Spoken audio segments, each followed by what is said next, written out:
almost going to be like, hi, welcome to Atheist Edge.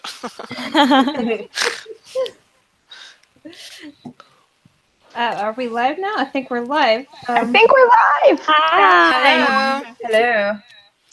Hi, guys. Women of Deconversion back again. We are continuing our 7 deadly sins, and today we are doing envy. We're pretty excited about that. It was sort of, I think, an interesting topic for as like almost a moral gray area, kind of like pride was, where it's like this ambiguous kind of thing. So I kind of wanted to go around and see, I guess, anybody's initial thoughts on what might be the difference for you guys between your like religious experience with it and your secular one. And we have a new member today, Carrie. That's right, Carrie Waska. Hello. I guess maybe we can just start by introducing you. Everybody kind of is on the roster as usual, but I haven't met you yet. So hello. Hello. I've been around for quite a few years. I kind of usually just go off and do my own thing, or I'm talking to the gentleman quite a bit of the community. But no, I'm an anti-theist. I grew up in northern Florida. I currently live in England, and I have me and my husband. We've been married for 2 years, but I've been an atheist my entire life. But now I'm just an anti-theist because religion repulses me. Indeed. I'm obviously married. I have 4 daughters, 21, 16, 12, and 10. Wow. 21. Mm-hmm. So that's pretty much it. That's pretty much it. I grew up in a Southern Baptist community. Honor culture, all of that good stuff. The only atheist I knew, the only person that ever questioned anything. So, yeah, pretty much in the same boat as you guys. Cool. That's well, welcome. That must have been difficult being the only atheist in a Southern Baptist community. That's an understatement. You just sing quieter. What is the? It's twisted me quite a bit. I'm sure. I've talked about a couple times that I've had to because you're taught when you sit down at the table. I'm sitting at my table right now, so I'm using it. You sit at the table and you're going to eat, and you're supposed to either put your hands in your lap or in front of you, bow your head, say grace, and all that stuff. Now, as an adult, because I'm 36, and as an adult, I still have to circumnavigate that, even though I don't believe it, but it's just that ingrained. So that's just a small portion of what kind of pops up, what kind of bubbles to the surface when it comes to the former indoctrination attempt. I guess that would be a good description. Yeah. So, but enough about me. Come on. Yeah. So the envy topic. So we changed last minute because we're missing some of our regulars from Lust. So you can look forward to that in the future. But envy will also be lots of fun. So Miss Carrie, we actually chose the 7 deadly sins kind of out of the blue. None of us were Catholic before, although Shannon was close, right? She was. Yeah, she was Anglican. So it's pretty close, yeah. Right. So we just talk about how that sin changed from being a sin to not necessarily being a sin after we were deconverted, or we might have gained our conviction on it, right? So I was wondering if you dealt with envy when you were a Christian and how you felt afterwards.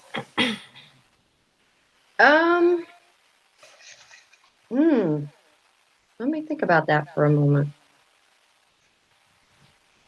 I can honestly say that, I haven't really taken it seriously since I was about 6, 7 years old. So it's going to be tough to remember what that would feel like, but Hmm. I'm not a very envious person to begin with. I'm not a very jealous person. I never have been, but it's just every once in a while, I guess I get a bit petulant, maybe see the unfairness in a situation, but envy. Now I've witnessed it in other family members, like my mother. My mother is ridiculously envious. Mm. She's a very envious person. She's always talking about like other people and what they have and what they don't have and all of that, and kind of fuels the gossip mill a bit. But I don't know. I guess somebody else can answer it first. I had something that I thought of. Maybe it'll trigger a memory. I feel like envy is something that's just a normal human thing.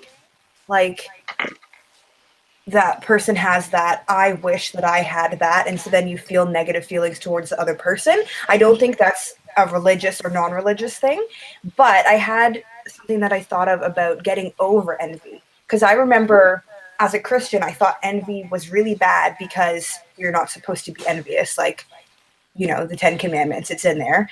And so I remember when I felt any negative feelings towards other people, I was like, this is bad. I don't want to feel this way, which is kind of just like a normal human thing. You don't want to feel jealous about other people and things that you don't have. So when I was a Christian, I used to pray for the other person and say like, oh God, I wish that you would help this person succeed with whatever thing I wished I had that they had. And that was really beneficial. So, but I feel like that's just like a regular, like you can replace that with meditation, like wishing for the other person well. So, yeah, that's what I thought of about envy. Yeah. Yeah, I was gonna say for me, envy is really related to ambition now. So I actually, it's interesting. Like envy as a Christian, um, obviously was also wrong because the idea was that you're supposed to be content with whatever God has planned for you and not like look at other people's success. But now I find that envy can be positive because it fuels my ambition. I look around at other people in the academic program I'm a part of, and it can be negative, but a little bit of it is okay because I say this person has achieved this thing that I also want to achieve. Oops, sorry guys. Forgot I'm in front of a camera. My hands like going. Like I just like have my hand up. That's all right. I'm not Italian, but I always use my hands when I speak. I'm sure. I will was just gonna end say up like this far away from the camera. I'm sure because I lean out there myself. So look, my chair is all the way back here. That's a really interesting point, Heather, because like seeing people that are ahead of you in whatever thing you want to be or want to do, that's really encouraging, And I feel like if you can have that and let it motivate you without feeling like you don't like that person because of what they have, then I think it can be very beneficial. Yeah, at least for me, I've been struggling with envy, I think more so as a non-believer because I remember feeling this really strong, calm sense of contentment as a believer because I really believed in that plan and I was really happy with the plan. My whole life was centered around sort of like volunteering and being of service, and that extended to my deity as well. So my life wasn't my own, and so I didn't feel a need to embody or possess things that were someone else's because they weren't meant for me, because they weren't part of that plan. And then now stepping out of that belief, I'm trying to make my own way as an individual and as an adult, and feeling like I'm behind in life or feeling like there are things that I really want to be doing and places I want to be and things I want to have already achieved that people around me have achieved. it can be really crushing to feel like you're not where you'd like to be. But at the same time, like Heather was saying, it's this amazing motivator. Because with that other plan, I probably would have been waiting for something to happen. And I wouldn't have put myself even where I am now toward that goal, let alone where I would like to be. So that feeling of responsibility is a great way to make yourself get to where you want to be rather than trying to figure out how it will happen. Can I ask you a question? Yeah. Whenever you came out of that and you realized that comfort was gone, did it make you mad or scared or afraid or anything like that? I think I also had this sense of incapability coupled with that, just as a person, because I grew up with learning disabilities, and so I felt like I wasn't as capable as everybody else around me to accomplish what I wanted to accomplish, and I couldn't compete with the real world. So when I stepped out of the religious belief, yeah, it was really scary, but it was also much more liberating and empowering, because not only do I have the freedom to choose who I am, but because there isn't a deity, I have the capacity to, as a human being, to figure out who I am and what I want. And it isn't about waiting on a God to tell me where I'm supposed to be, who I'm supposed to be. I get to decide that for myself, and that was really amazing. We've talked about that before with other videos, but that was the biggest positive thing for me, because I felt for the first time that I wasn't something broken waiting to be fixed. I was complete on my own, and I was able to, move forward and create my life exactly what I want it to be. Very Yeah, good. I relate to that a lot. I've recently deconverted, so I like a have a little over kitty a year ago. invading. And I Sorry, think, go ahead. yeah, when you no longer believe that there's these supernatural consequences for your actions, and like you don't have to follow God's will and choose the best thing. Like when I was a Christian, it was kind of like debilitating almost, because I had to do what God wanted me to do, and God, because he knew everything, knew the best course of action. So I had to somehow figure out how to do the best course of action, and so I just often ended up not doing anything. Yes. And so now I can think Yeah. like, what do I want to do? Think about the consequences for myself and other people, and just do my best. And there's no supernatural consequences for what I do, or if I mess up. It's a relief, but also it's a bit stressful, because I know that I'm fully responsible for what happens for my life. Yeah, with I the was just about to ask you responsibility. that if it was overwhelming. Oops, sorry. It's okay. What were you gonna say? No, I said that's exactly what I was about to ask you, is if it felt overwhelming. Hmm. It That's does what I feel hear a like, lot. but I think you get used to it, because Yeah. like, yeah, I've been thinking about things recently, and I think having full responsibility for yourself is like something that everybody has to deal with.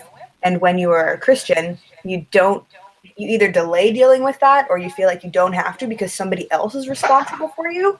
But then when you're like, because I'm 23, and I'm just kind of going into like being an adult and being responsible for myself anyways.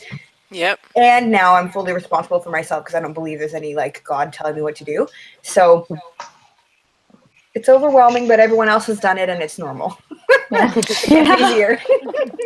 Yeah, I was gonna say that because I think Rachel and me, and I think Mrs. Snarky, and maybe some of the rest of you deconverted at that formative age of like being in transition as a person. I deconverted around I deconverted around 19, and so I was already in that transition of what am I going to do with my life? Who am I?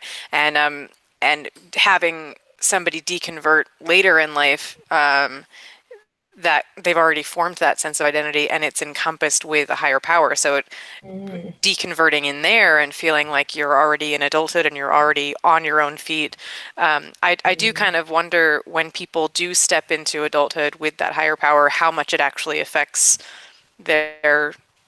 their like sense of responsibility as an adult, because you get that as an adult and you feel like you have to stand on your own. And I wonder how much of that, I guess, gets disregarded, that belief, Yeah. with your sense of like, now I have to figure That's this a out. really good point. Yeah, graceful atheist, who's one of the other hosts on Secular Hangouts. He deconverted. He actually converted to Christianity when we all deconverted, and then deconverted 20 years later or something like that. So he was a lot older, and so he has a really interesting take on that too. So I think I'll ask him about it, and I'll mention That's fascinating. it. Yeah, it was pretty cool. Yeah, and that's a really interesting point. Because I don't know, I feel like many Christians go through this switch where they're like, okay, I have to interact with real life and be responsible and take care of myself, Right. or whatever. And I don't know, I didn't make that switch. I think the indoctrination of like, do what God wants you to do was so strong that I never kind of made that switch. And part of that switch was becoming an atheist, coupled with everything else that led to my conversion. But I don't think I ever went through that. But I think that for many Christians, that is kind of like a deepening of their faith, you know, where they like have a new way of understanding their responsibility and God's responsibility. That's really interesting.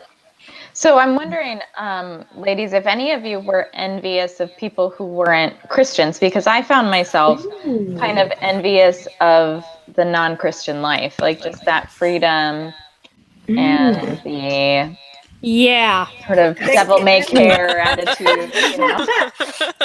Right off the bat. Now, I can comment on that one because I, being raised in a religious family, household community, when we would go visit other family members out of town that weren't a part of that, then they would sit around in their houses and drink beer or smoke cigarettes or watch movies that were above a G rating and stay up and watch Saturday Night Live or whatever. And I can remember thinking, oh, what would I give? What would I give? Because during all this time, I was very, very, very aware of like the two separate worlds that I inhabited. And it was so frustrating. So I can remember, well, maybe that frustration was envy. I don't know. I haven't talked to anybody about any of this stuff because when you talk to guys, you can't get to that point. Like this is the very first hangout that I've done on camera. Welcome, Carrie. I'm normally Yes. We welcome you in. Thank you. We're glad to share our monthly therapy with you because it is us, our Girl. therapy as well. I'm telling you, I need it. Now I don't mind running with the guys, but every once in a while it's like, you don't understand. Not yet. I remember when I was young, this one conversation where me and my sister were talking about acting or something, and we were like, yeah, if she was like, if I wasn't a Christian, I would totally go be an actress. And we had thoughts like this because you don't know what scenes you'll have to do, and there's like things like you just can't do, and it's like that really sucks. Oh, sweetheart, that breaks my heart for you. Yeah. Yeah. It's funny because I had the opposite experience. So I was so into the Christian fundamentalist world that I was like, I'm set apart. I totally bought into that. I'm special. Those special. poor sinners. Yeah. Yeah, Christine. I thought Christine was a lost sinner. Which is terrible, Heather, because I was still a Christian. I know. What a jerk you were. So now it's friends therapy. Yeah. So Carrie, I know you're new, but but Christine and I grew up in the same church, so okay, know all each right. other, for years. So, but anyway, we were very different. We were very different. We always different joke about this, that Christine was more rebellious from a younger age, and I was very invested in the Christian world. So I thought I was special, and I didn't want to drink. I didn't want to have sex. Of course, all that has changed now. Please tell me that has all changed. Yes. Oh yeah. Good. That was me too. I was like really happy to be kind of a complete vessel, whatever that was supposed to be. And then of course, right. It's Of knee course. jerk. I can't help it. Right. Well, of course, like the sexuality thing was like the first to go. Like once you like start thinking about like, well, maybe this doesn't matter. Okay, yeah, we're good. Like, yeah, Super free. yeah. Yeah. I've seen a few of those. I think when I was a Christian, like, okay, you were supposed to, one of the things that I believed and that I was taught was that you should love what God loves and hate what God hates. So Ooh. if I wanted something, but I wasn't supposed to want it, then I just kind of like pushed down that emotion. So I think for a long time, I've wanted like, I don't know, a boyfriend or like sexual things or something, but I just like didn't let myself want those things. Yeah. So I guess I was envious of them, but I didn't acknowledge it. Thought crime. Yeah. It's pretty powerful. Yeah. But now you got the freedom. Yeah, no, I can do whatever I Yay. want in my head. It's important. Bodily autonomy. Yay. Yeah. Indeed. Your body is yours. Yay. So one thing that going back to did we envy non-believers? I definitely did. I definitely did. I wasn't allowed to watch certain cartoons, and I definitely wasn't allowed to listen to any music other than Christian music. So yeah, even though I felt guilty about my envy of the non-believer, I still snuck around and I listened to pop music. I still did. Music is my life. I enjoy it to this day. I can't imagine going without music. I may be the only one who like didn't. I wasn't aware of non-believers before I was one.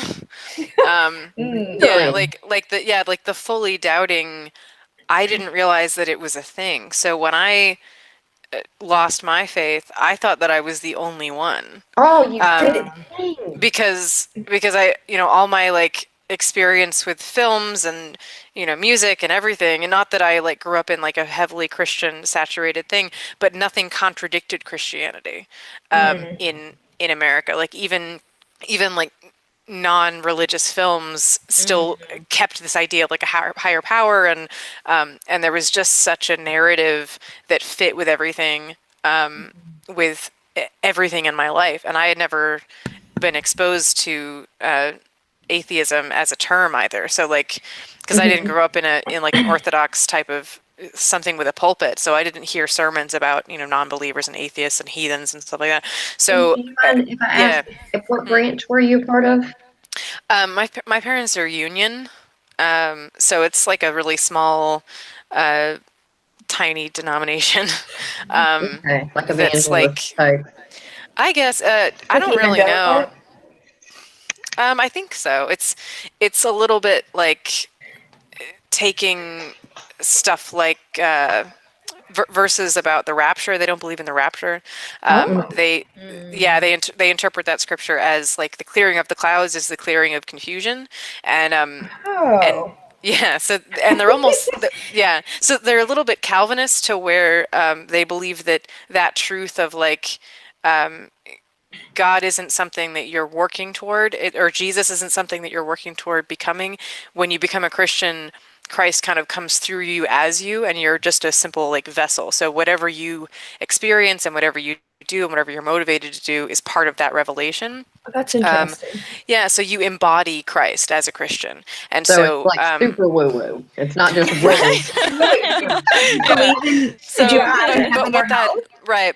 But well, I did, but I didn't think that hell was something that children of God went to. But that was just my like personal. Like, that's kind of what I thought too. Thing, but it was a home thing. So like it was a Bible study, like home-based religion. So I didn't have a big community of like different views and people leaving and all this stuff. It was just my family and their like close friends. So So because of that, a lot of my religious belief was just from my own head of like what I thought of things.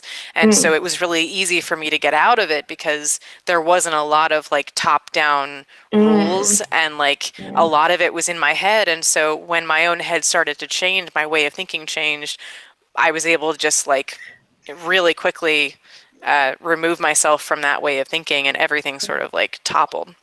But Okay, well, let me yeah. let you know real quick. Your family church is heretic as hell because I came from the Southern Baptist fire brimstone pastor running up and down the aisles Ooh. like veins bulging and stuff. That would have freaked me out. Okay, it freaked me out until I was about 9 years old when finally I was like, he's just an old fat idiot. And he's just running around. Okay, so he's not going to touch me. He's probably going to spit on me. But Yep. okay, Yeah, so they always spit. Yeah. Ew. so we were taught about atheists who are just they're Satanists. We've all heard it. Right. They're Satanists. Catholics are not Christian. What was the other one? Jehovah's Witnesses are just lost Yeah. children of God. That's why they walk everywhere. Oh. You know, That sort of line of reasoning. So whenever I finally was just like, right, I've got to start letting people on to the fact that I don't believe this crap. And then they started with the fire and brimstone stuff, and I'm a kid. And I'm like, you're not going to scare me because I don't believe that thing exists.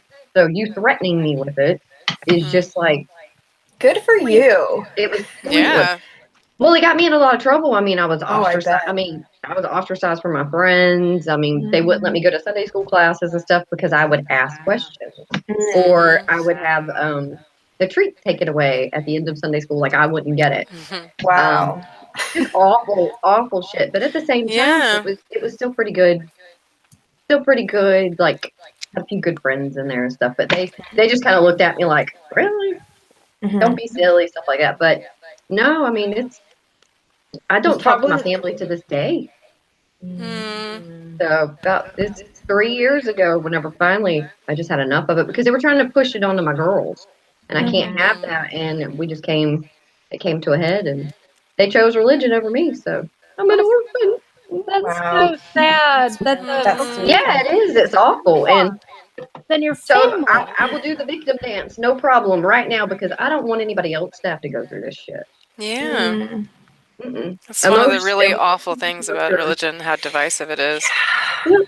You know, Having parents choose an ideology over their own child and Yes. their family, because if you don't have contact with me, you're not going to have contact with my children. So yeah, that's so tough. It's really tough. Yeah. That's really interesting. As we talk about like envy in our situations, we don't often talk about material things or, you know, it's always sort of, well, I was envious of the way people got to do things or the way they got to think or the way they got to, you know, live their life. Exactly. And so I'm just wondering if anybody did have that material envy that maybe we're not.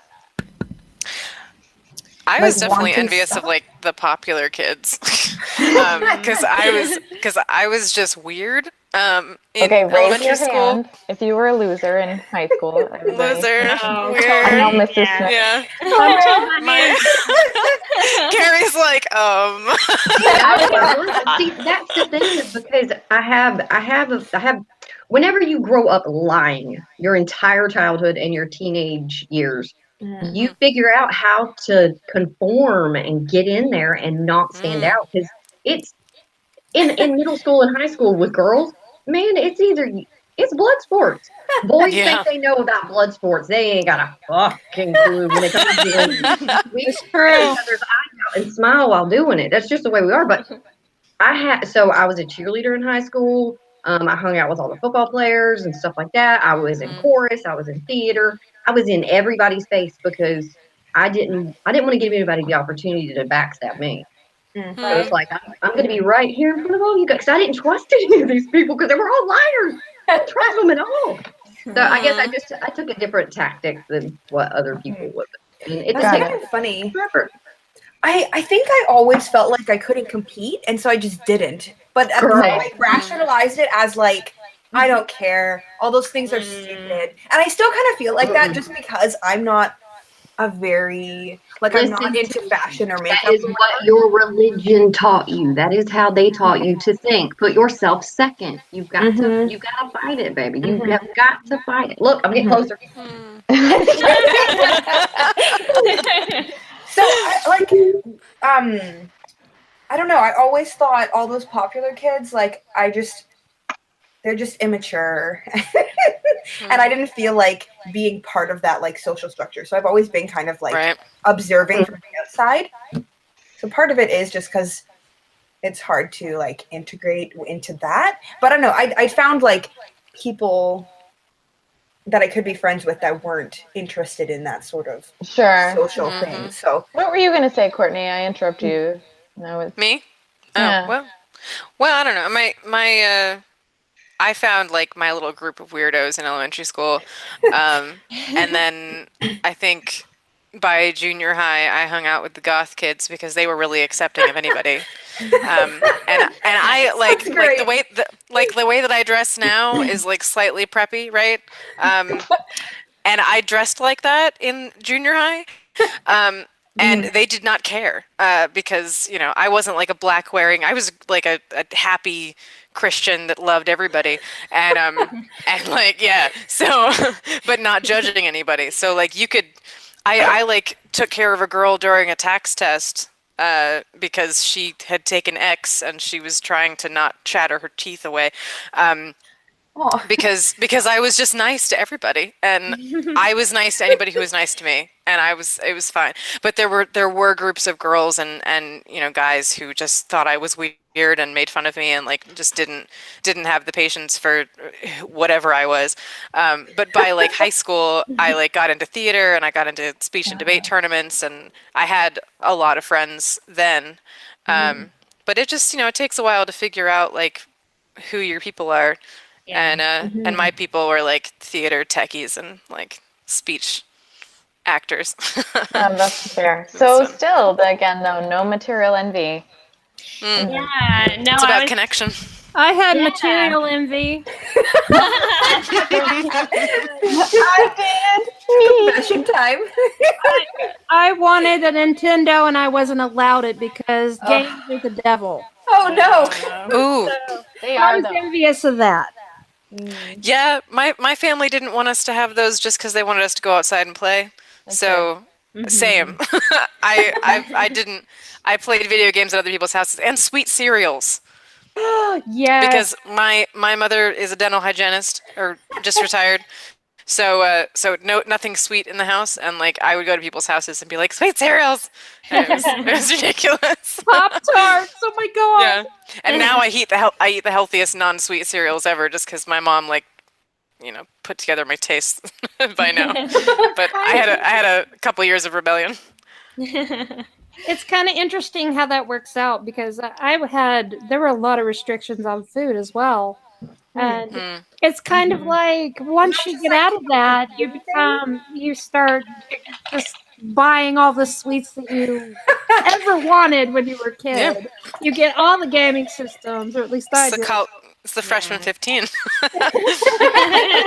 You're The making up deconversion. Yeah. Something. Atheist. Yeah, I definitely have gained some weight because of all the beer that I don't drink beer like I don't binge drink, but just I now do drink fairly regularly. Like I'll have a drink every night or every other night. And yeah, no, I definitely think I've gained some weight because of that. But That's anyway, funny. yeah. There was something I wanted to say about what Courtney was saying, because you said you felt like you weren't really aware of atheists or non-believers, and I had a similar experience. I had been taught, like in the worldview that I grew up with, there's a very there wasn't really a non-believer. Like there was people that accepted and followed God and people that didn't, but everybody believed. And Right. if people said that they didn't, they were just confused and lost. And everybody had this hole in their heart that needed to be filled by God, and they all needed him. And why would they not want a best friend like I had? And Yeah. so I didn't know that not believing was an option. So for me, that was kind of the breaking point of my deconversion, where I realized, like, I don't have to be a Christian. And I was able to say, like, oh, that's an option for me, because it was just Yeah. not making sense for so long. So I totally relate to your experience with that. Yeah. Yeah, I didn't relate to, well, I mean, I didn't know, I wasn't aware that there were non-believers either until, like, I started dating and I met some atheists. So it was like, wow, this is kind of cool. And they challenged me. And I was, yeah. Like, I was kind of aware. Like, I met other people that believe different things, and that's probably part of what broke my own worldview. But I guess I thought, like, if I had a discussion with them and I told them all that I know, then they would agree with me, because I thought I was right. So Right. Yeah, that's how I grew up. I mean, it was us versus them, that mentality. So I was aware of non-believers, but yeah, it was very much that we're superior. I don't know For me. if for me it was we were superior, or if it was like they needed us to save them. There was a lot of that, but I never felt, I don't know. I was a weirdo. Yeah, I was sort of like a child, like prodigy kind of thing in my family. Okay. Not in any like real sense, but like a spiritual, like, oh, she's really young and she's really, wise for her age, and she gets this like revelation and she understands the truth, right? And so like they were really proud of me for being so young, and like they thought I was so lucky to be so young and to understand the truth at my age, right? So what that meant was that like my favorite things were to have these like hours long conversations with my parents' adult friends about like, religion stuff and about life. And I was just really like happy out in nature, because that was part of like my spiritual connection. And so, I would be like out in the lawn with bare feet and like a broomstick skirt, twirling in the rain, because I was like soaking it all in, and I loved it, So my religious belief made me really happy. But I never really lost that fervor for life when I left religion, because it was still the same world. But it was interesting because like when I got around like other kids, I didn't have that relationship with them. So I was still speaking my mind and being really honest and open. And I think that just like was off-putting.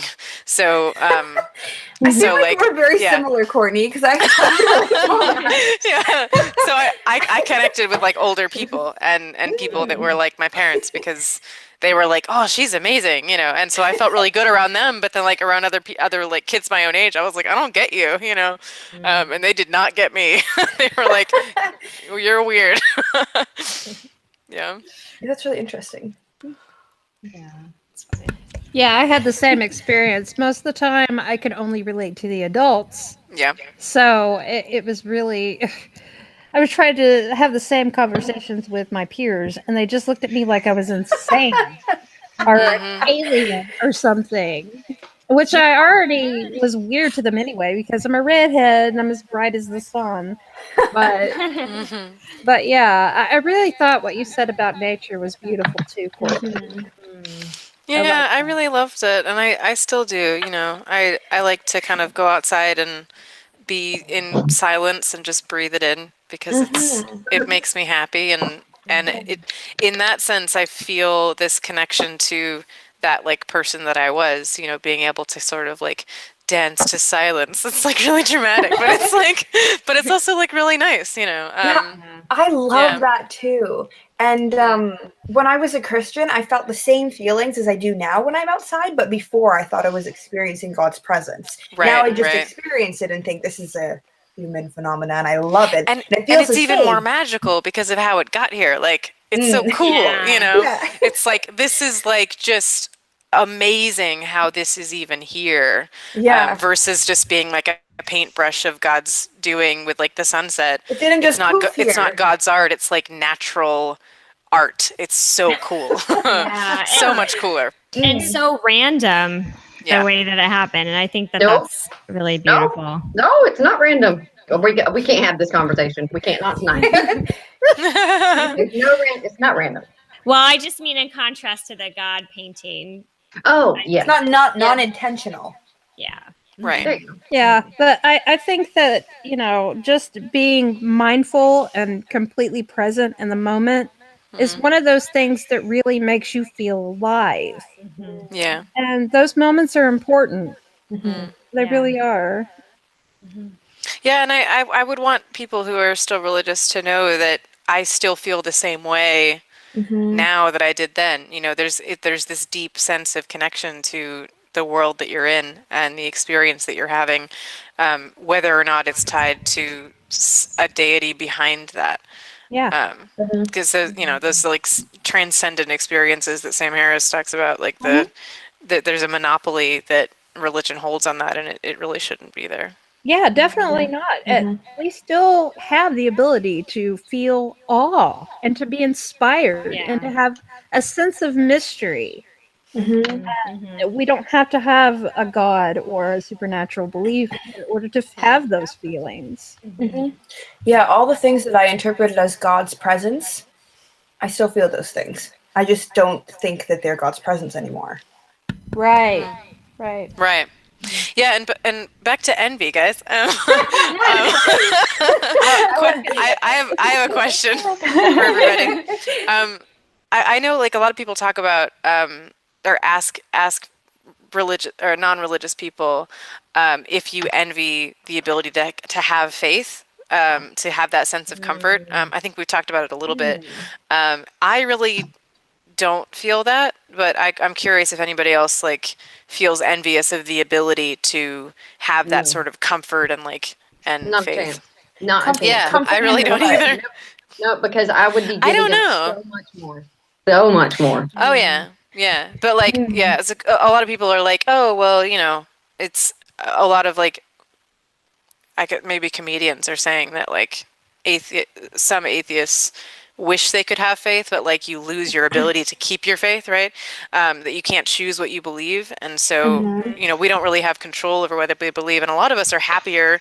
I probably most of us, but I've never really experienced that feeling of like I wish that I still had that. You know, there is a sense of security, but other than that, you know. I think like I think when you believe that there's supernatural forces that are in control and able to help you, that's a really nice feeling. So Yeah. like I remember last year I was in school, so at the first semester exams, like because I was in the middle of I had just come out of deconverting and I was recovering from that. School was pretty crappy. So I remember sitting in one exam and being like, okay, nobody can help me. And I didn't study that much. Like crap. And before I would pray, and that would be really comforting, helping me, because I would be like, you know, God, I pray that you would help me remember what I looked at, give me favor with whoever's marking. And just to not have that trust and that supernatural power, I kind of miss that. But at the same time, then that makes me rely on myself. So I feel like it's kind of like growing up, where you trust that your parent can support you if you have a good environment, you know, like parents that do support you. But I don't know, in life, it just seems like a normal part of growing up. So in some sense, I wish that I could have that comfort of somebody else taking care of me. But at the same time, I would rather develop into somebody who can take care of myself and not have to rely on that, you know? How Yeah. old are you? You're 23? Yeah, I'm 23. That's normal. Yeah. Yeah. It is. It really is. Me and my eldest daughter, she's currently in university. She's going for her postdoctorate, I believe, at the moment in in microbiology or viral biology. I don't know. She does stuff with Badass girl. I know. She's killing it. But Yeah. She's she and I have quite a few of these conversations because my eldest daughter, it's my stepdaughter, so it's my husband's daughter. So she's 21, but she is she's never believed in God because she grew up here in England. They're secular mostly. It's more about pomp and circumstance than it is about the doctrine. So she kind of picks my brain because I come from the complete opposite of what she comes from, and she she says the same things that you are, but she's not tying it in with religion. She's just tying it back to her parents or to her family or living in her family's home or being, I mean, because she's not that far away from us, 45-minute train ride, no big deal.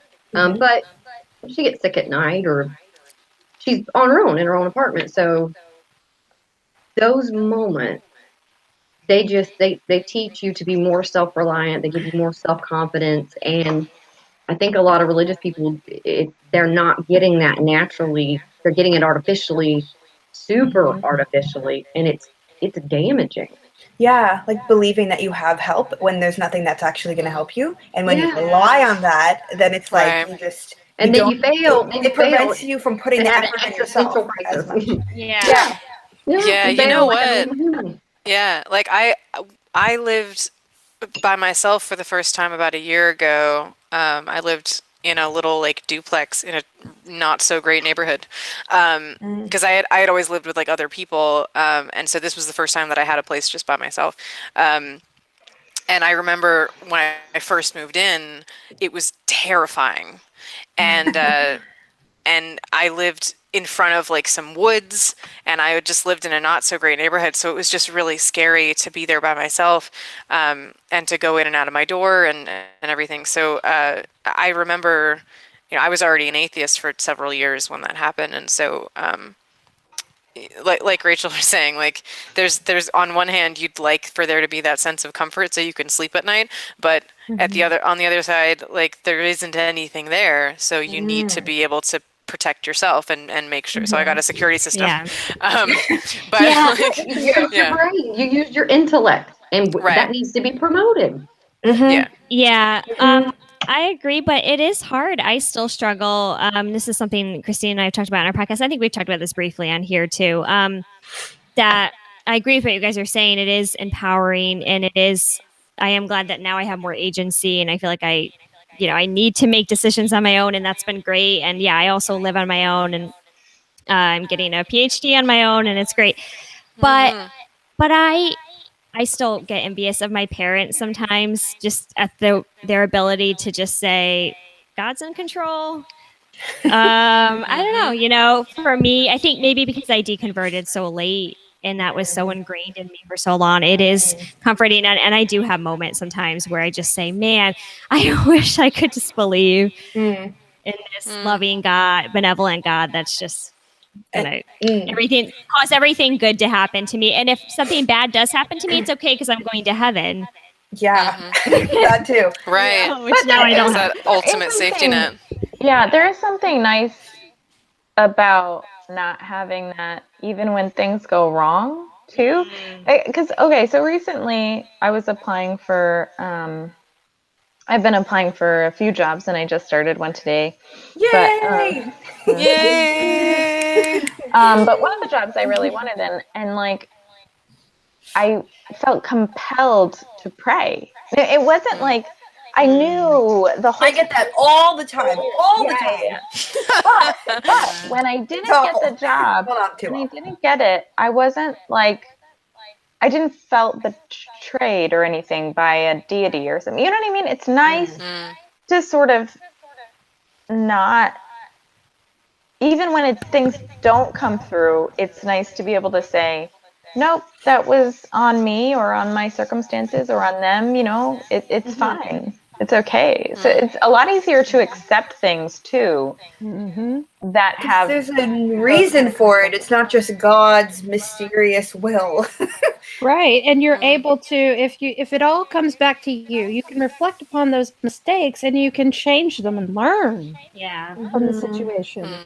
As Which I opposed think- to, oh, it's just God's will and let it go. Yeah. Right. Yeah. I mean, I don't know a lot of Christians that don't grow with Mhm. that negativity, but I do know there is this sort of discontent when something good doesn't come their way, or confusion. Mhm. And I think that's nice to not have that is nice. Yeah. Mhm. Yeah. Uh-huh. Yeah, with the praying thing, I find that like when I first deconverted, I would like if I was about to take a test or something, I would have a little prayer on the way there, even though I wasn't a believer anymore. Like, please let this go well. Like it wasn't even a formal like just like, hey God, okay. But I wasn't really a formal prayer beforehand anyway. But I noticed that the more the years go by of me being an atheist, the less I even think to do that. So Mhm. now I don't think to do that at all. Mhm. But I don't know. I think I just don't.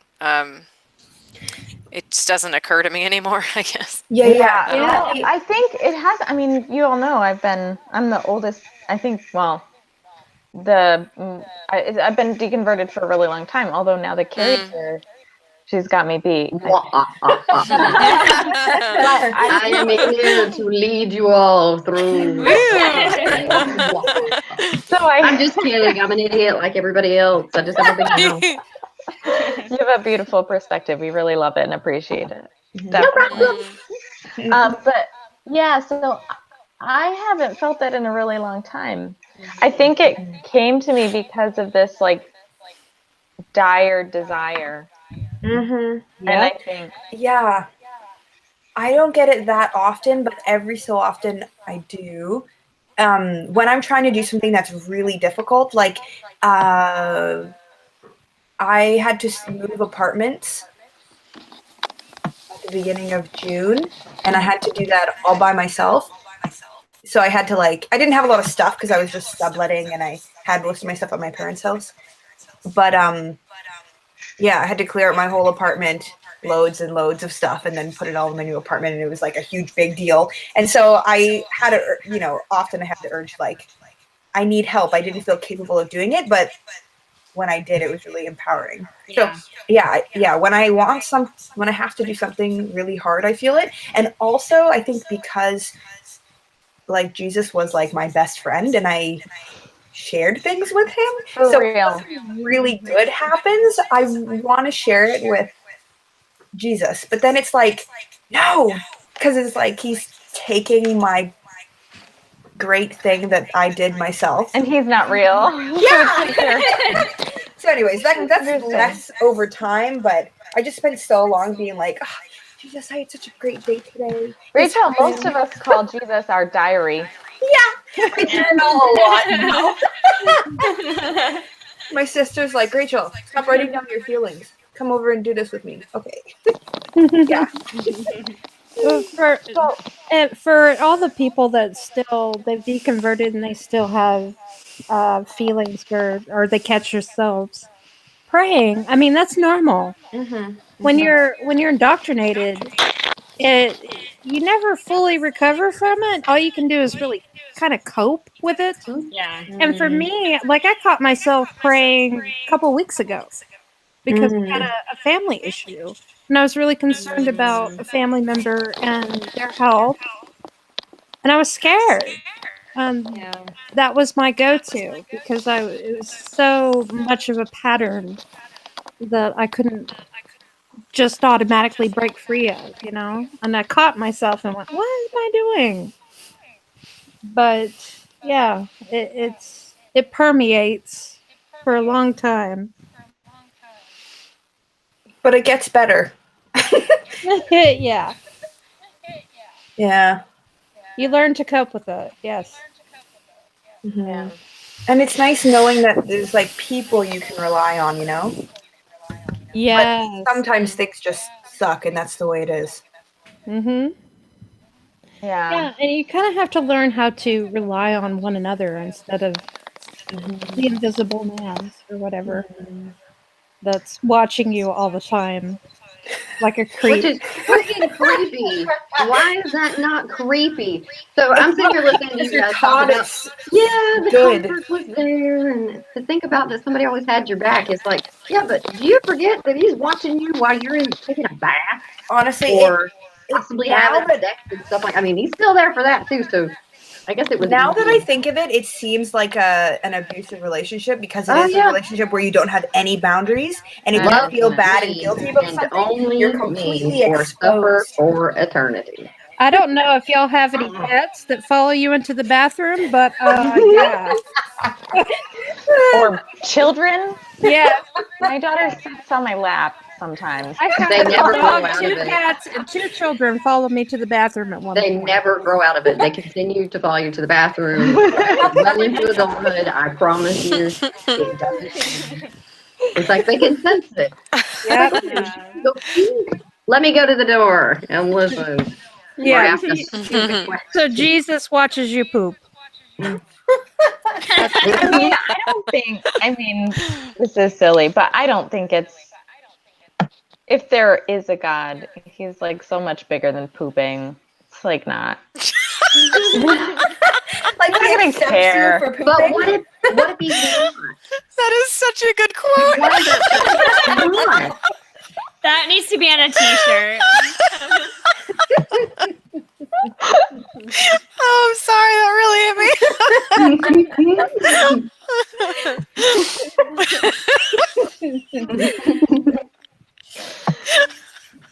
Somebody meme it. Somebody meme it now. That's what's attached to my face for the rest of my life. If you run for Congress someday, Chrissy. Nice. All right. Be It'll out just be there. my campaign slogan. Well, that would get my vote. Okay. Anyway, so we'll do our huge. Has anybody sinned with envy lately? Anything you want to confess? Ooh, I had something. Okay. Ooh, ooh, I I think I've always loved knowledge and learning things. And like when I was little, I didn't want to go to the kids class anymore because I wanted to get like all the knowledge that was in the adult class. I mean like this sermon. So I mean that's probably why I'm an atheist now. But in like I have discovered through deconverting and through discovering like the secular community and all those things, I've discovered this whole realm of knowledge and these people that just know so much and their perspective is so well informed, and it feels like I'm like an intellectual baby, and I'm like I really want to get to a point where I am like well informed and able to participate in this dialogue. So I think that's something that I'm envious of and that I want to work towards. I want to help you Definitely. understand. So I've recently started understanding this, and I'm 31. Experience takes time. Yeah. You will get there when you're like 40, and 40 is still beautifully young. And I'm 36, my dear. Yeah. I'm closer to 40 than I am 30. It's so scary. It's really we're not the same scary. age. I know we're both redheads. We are both atheists, and we're just Both totally fabulous. people. Taking on the world. But it's- yeah, Rachel, just take some time with that experience. Yeah, but you've got to realize too, you're doing that right now. You are talking to some very intelligent people right now. Our cumulative IQ's got to be like 200,000. Of course. No, just keep talking If we to do people. say so ourselves. Read. That's, Indeed. I mean, seriously, out there, experience life. What area, what region of the U.S. are you from? You don't have to tell me the specific place, but Okay, I live right beside Toronto in Canada. good Lord. Yeah, you need to travel. You need travel. You need to travel, darling. You definitely do. That, I mean, the first time that I flew internationally was the first time that I came over here to meet my then boyfriend at the time. He's my husband now, but totally different. I've changed since I've been here, and I've been here for 3 years now. So it's pretty eye-opening. It's not scary. So don't let anybody scare you. I live in England. Yes, there's burkas everywhere, but nobody's messing with me. You know what we should do? We should slingshot Rachel. We should have her visit each of us. I think we're kind of all over the United States. That sounds great. And she does need a little bit of experience. You need some culture in your life. Oh, I have lots of culture.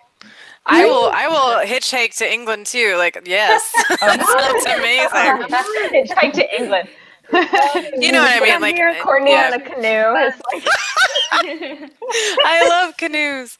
I'm in Texas. Yeah. Okay, yeah, I have quite a few friends in Texas. I'm from there. But Toronto's that's actually right. great for, this is off topic, but Toronto's great for experiencing different cultures. Like I went to the Royal Ontario Museum today, and yeah, I love going to Toronto and exploring things. And yeah, it's very secular, which is interesting because I was very much Christian evangelical bubble. But yeah, I like where I live. But yes, I would love to travel. Put it on your bucket list. You need to at least visit 2 or 3 more countries in your lifetime. At least. I've been to the U.S. But yeah. Well, that doesn't count. That'd be like somebody. That'd be like Courtney going and visiting Mexico. Woo! I've never been to Mexico, even though I'm so close. But But Southern Texas. Right. There you go. Yeah, I mean the reason that I deconverted, or what started it, was traveling to India and Nepal. So that really like that See? I was really lucky to be able to do it, but it completely changed my outlook. So travel is very important. Eyes, I'm sure. Is there Yeah, anything else people were? I was really hit in the face. oh yeah, sinners. Any other sinners? Rachel's bringing us back. I sort of already mentioned this, but the being envious of like where people are in their lives versus me. It's kind of similar to what I was saying, I guess. Right, and you know, feeling like I want to be settled. I want to be, you know, further along in different areas of my life than I am. So yeah, but it's a motivator. It's good. Yeah, I find myself envious of the parallel dimension me who did everything right. I do, but that's very real. So you're completely irrational. I'm totally irrational. Totally. Yeah. I have a petty in me. Ooh. Yeah, it's real petty. It's real petty. Maybe it's jealousy. I don't know. I'm completely envious that my husband is way stronger than I will ever be. Like physically? Yeah, physically. Yeah. I hate it because I hate it. I hate it. It doesn't matter how much I work out, how much I was to do anything. It's just not going to happen. And he doesn't even have to work out. He was just born that way. So a little bit of envy there. Yeah, that makes sense. I actually said that to him the other day. I was like, oh, I just wish I could do muscles like you do, but I can't. I don't want to look like a guy. Just saying, like, I needed to move something, or maybe break somebody's jaw. I don't know. I'm envious of Courtney's fall decorations. Oh yeah. They're my roommates, but yes. That she's wearing. You don't ever tell you match.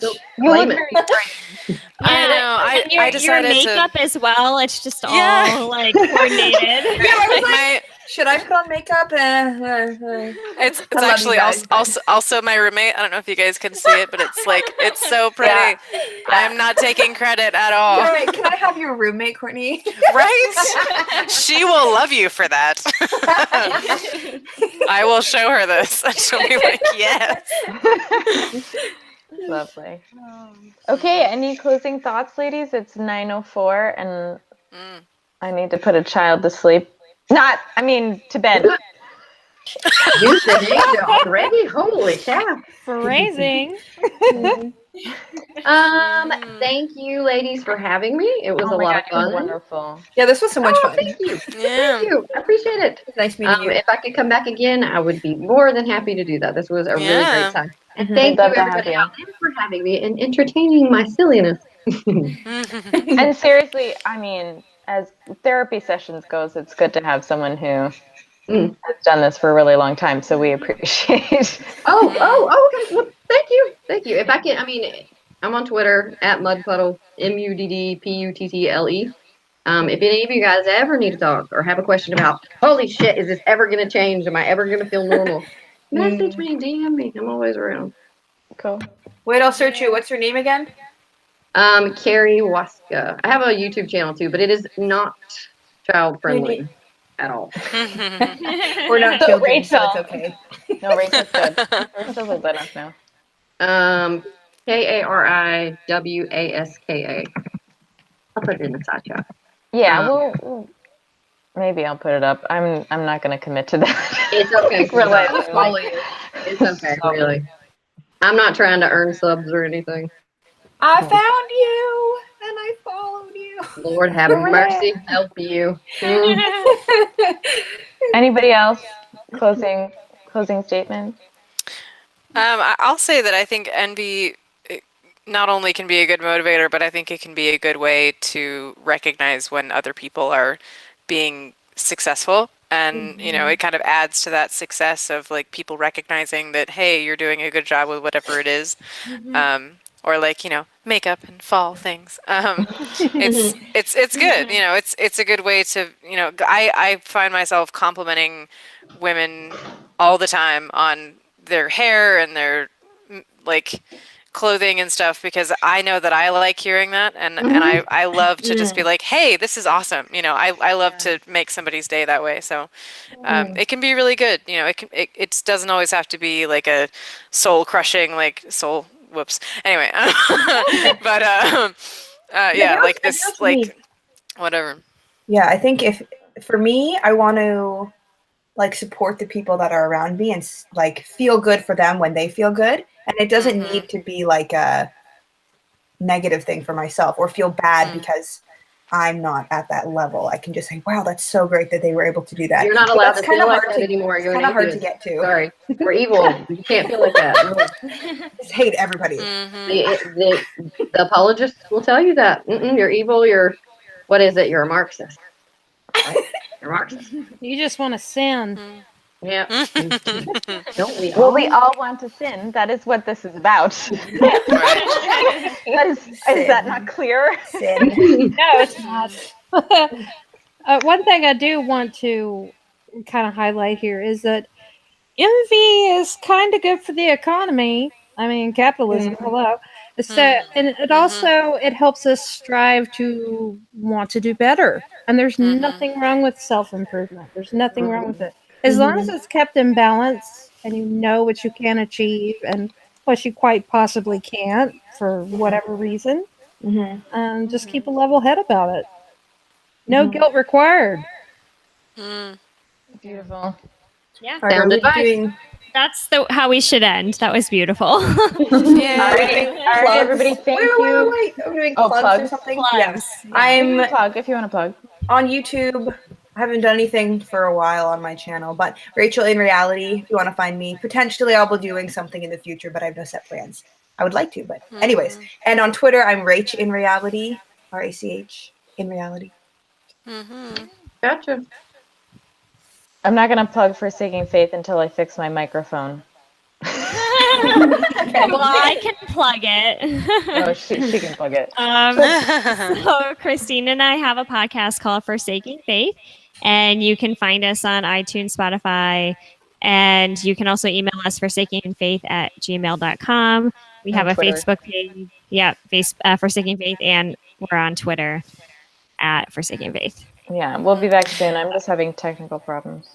And I'm Sorry. on Atheist Edge co-host, and we recently had a live interview with Richard Carrier, so that was exciting, and we're scheduling another event soon with him where he's going to actually come down in person and do some studio time with us and do a speaking event, I think. So that'll be exciting.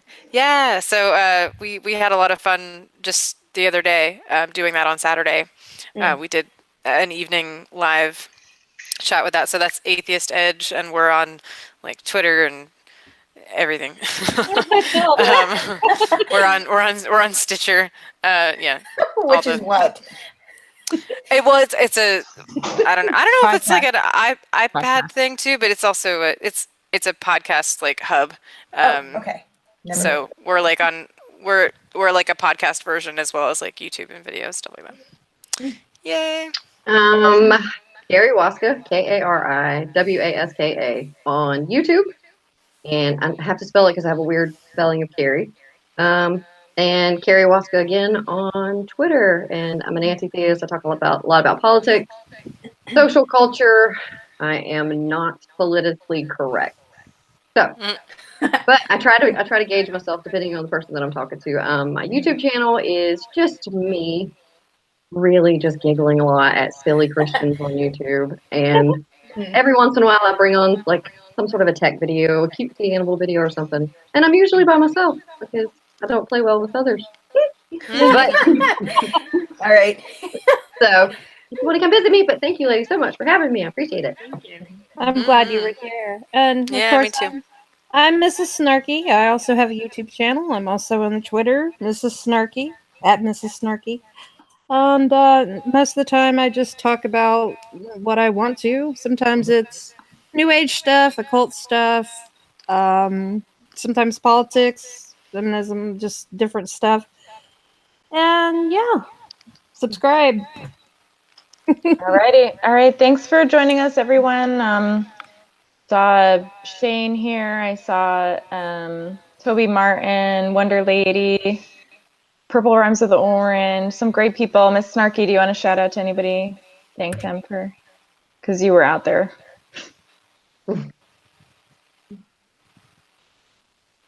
Anyone else? Yeah, I don't know. I think that's everybody. So yeah, thanks for joining us, and we'll see you in a month. Mm-hmm.